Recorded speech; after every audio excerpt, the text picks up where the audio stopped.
בספרייה הלאומית בירושלים מוצגת בימים אלה תערוכת הצילומים חולות נודדים, זה שמה של התערוכה הזאת, צילומי תל אביב בשנות ה-30, כפי שתפסה העדשה של זאב אלכסנדרוביץ'. ערב טוב לנכדו של זאב, שאיתנו כאן באולפן. ערב טוב. אור. שלום וברכה. אז קודם כל, יישר כוח לעצם העובדה שאתה דואג לסבא שלך. לא רק אני, גם הבנים שלו דואגים לו, זה לא פרויקט פרטי שלי. ברור, והוא אכן היה מאוד מוכשר, אין ספק בזה. הוא היה מוכשר, מצד שני הוא גם לא היה מאוד שיטתי, אז הוא צילם תקופה מאוד קצרה מהחיים שלו, משהו כמו 5 שנים, והפסיק. אין לנו את מי לשאול למה הוא עשה את זה, הוא אחרי זה גם הסתיר את כל העניין המשפחה שלו, ככה שרוב הצילומים שאנחנו רואים פה עכשיו על המסך, ורואים גם בתערוכה, זה צילומים שלא נחשפו במהלך חייו. רגע, מי הוא צילם כאן? את הרצל לפני, האם אני רואה נכון? לא, את הרצל, מישהו שדומה להרצל, זה נכון, בן ציון מוסינזון היה מנהל הגימנסיה הרצליה. שדמה לו מאוד. כן, אדם מאוד מרשים. זה הסבא שלי. והעניין הוא שב-92 הוא נפטר, ועד 2003 לא ידענו שהדבר הזה נשאר אחריו.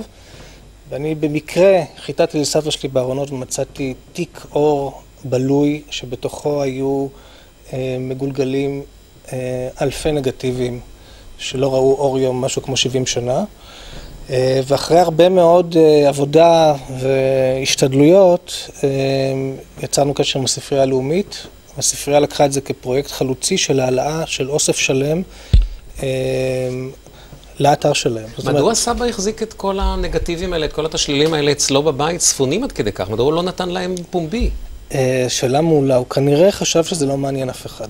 עד כדי כך? כן, כנראה שבתקופה שהוא צילם ואחריה היו דברים יותר חשובים.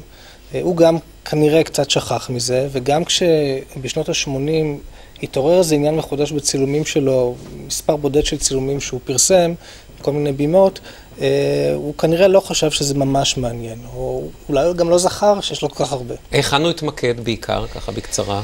תל אביב יש מעל 1,300 צילומים, בתקופה מאוד קצרה של תחילת שנות ה-30, יש ירושלים, חיפה, בית זרע יש הרבה מאוד צילומים, גן שמואל, תל יוסף, עין חרוד. כשאתה שואל היום מומחים לצילום, איך הם מסווגים אותו? בתור איזה צלם? צלם דוקומנטרי? עין טובה? כישרון אומנותי? תראה, היה לו כישרון אומנותי גדול. מכיוון שהוא לא עשה לעצמו שם, אז הוא לא נמצא בדפי היסטוריה, והוא לא כך מעניין ככה ברמה ההיסטורית, אבל הוא לא ספק היה צלם רחוב מעולה, שתפס סיטואציות אנושיות בצורה יוצאת דופן, ובזה הוא התמקד. זאת אומרת, הוא חיפש את האנשים ולא את הנופים. וזה להזכיר במצלמה מאוד מאוד טובה, ראיתי שם בלי לייקה הייתה לו? מעולה, כן. לאותה תקופה זו מצלמה מעולה. נכון. אז תודה רבה לך, ובכל היתר יסופר בתערוכה, וכמובן מי שירצה יוכל לצפות בה. ובאתר שלהם כמובן, באתר של הספרייה, שאפשר להיכנס חופשי ולראות אלפי צילומים. תודה רבה לך. תודה רבה.